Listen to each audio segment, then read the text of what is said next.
Happy birthday to you. Rồi, nó chờ.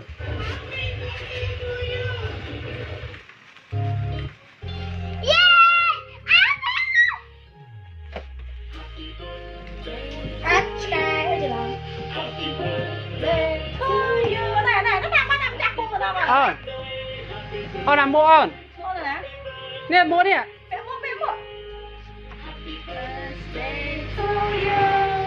Happy birthday to you. Happy birthday, happy birthday, happy birthday to you. Con thở mắt. Nào ói tiết rồi. Nè. Này ói nè. Happy birthday. Lấy rồi, lấy nó rồi, lấy rồi. Chạy ai quay rồi. Chết ạ. Không đâu. Hả?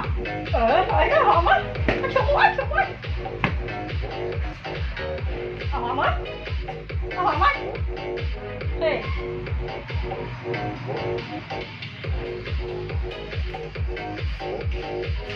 Lâm ơi. Lâm ơi. Lâm. Đây đi chạy không bị ẩm cặt. Ê. Trời ơi. Đọc lên bây giờ.